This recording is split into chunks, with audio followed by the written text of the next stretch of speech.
everyone, Mr. Path here, and I'm super excited for today's lesson because we'll be learning about worms and composting and how they break down our food to create a very nutritional product for our soil, our plants, our flowers, you name it. So like always, everyone come gather in, put on your EcoSpaces thinking cap because we're ready to dive right in and get our hands dirty.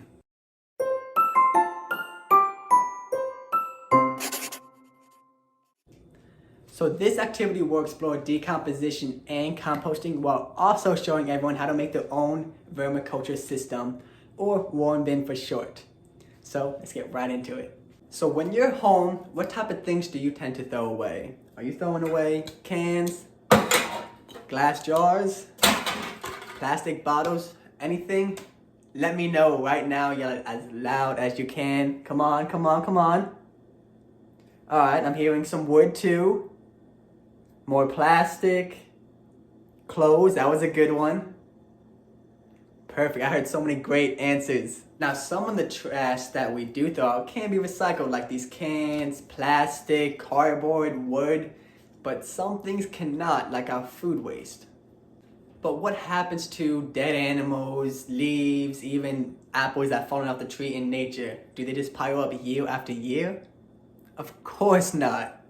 All these types of organic materials will rot, decompose, and then return back to the soil, just like our yard trimmings and food waste would do.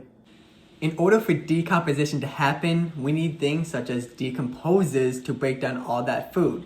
And once they break down all that food, everything returns to the soil for all our plants and flowers to grow big and strong.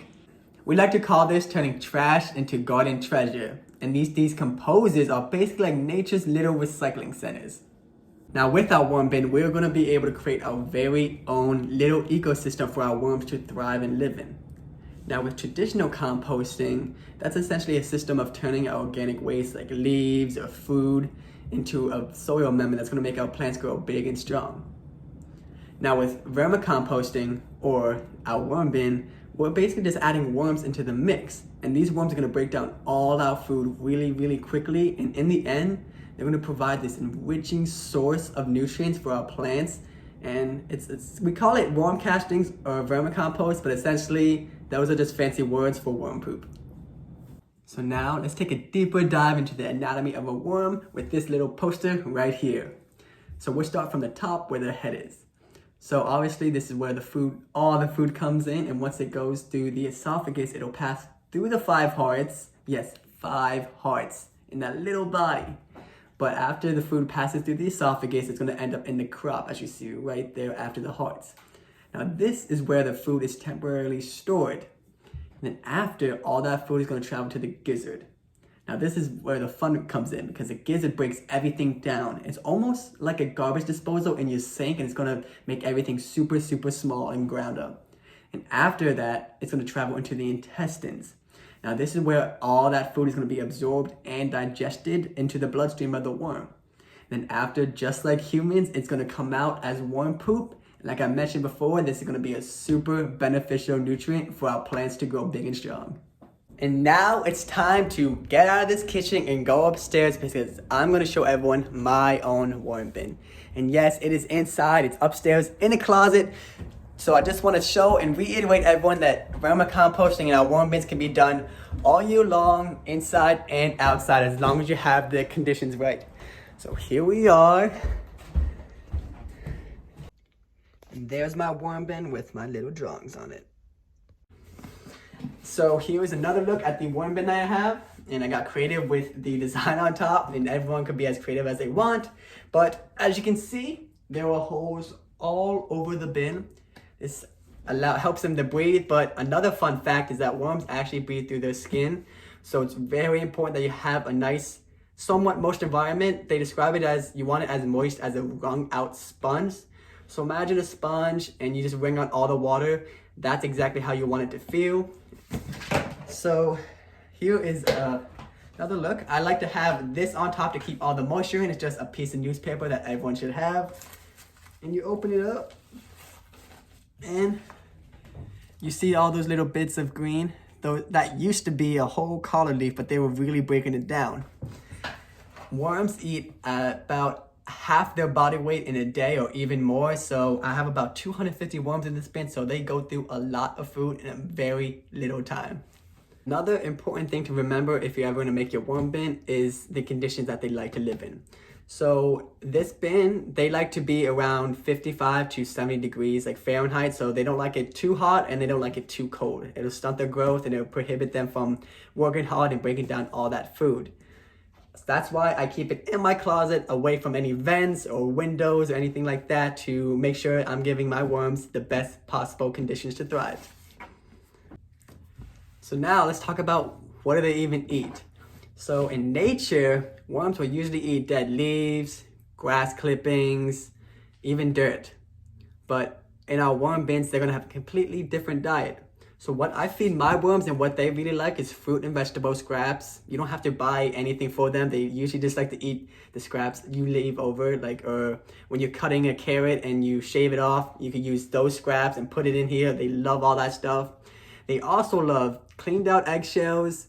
They love tea bags. They love coffee filters and coffee grounds. They're gonna love all this stuff. And also, newspapers are a good thing, or those cardboard egg cartons. They act as bedding, but they will also eat that and break it down as well.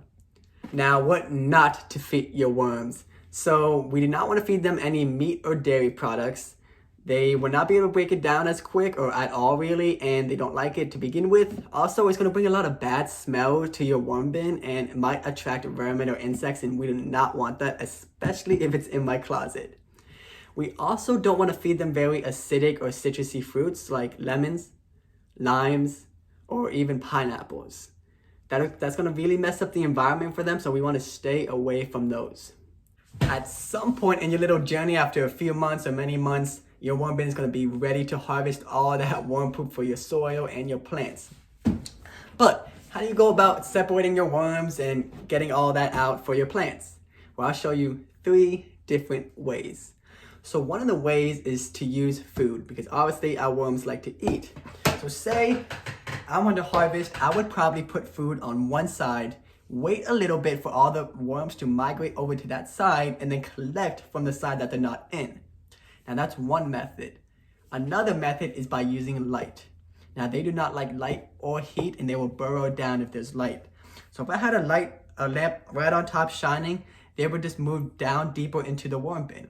And then I'll be able to harvest from the top without having any worms to separate from. Now the third method is using a screen. Now I'll show you a little screen that I made. Now here is that screen that I made. I just took together some pieces of wood, some screws, and this hardwood cloth, and then I just put it together. So this will be able to sift out all the worm poop and keep the worms on the top. This is very useful, and I'll probably use a variety of the methods to harvest them, but those are the 3 methods that I would recommend. Super fun, super simple, and you get a lot of worm poop out of it. That's essentially it for the worm bin. I mean, all you really need is just the worms, some newspaper, some cardboard, like the egg cartons, like right here would be perfect to use as the bedding. You put it all in there, make it moist like a wrung out sponge, and then you start feeding them food, and over time they'll break everything down.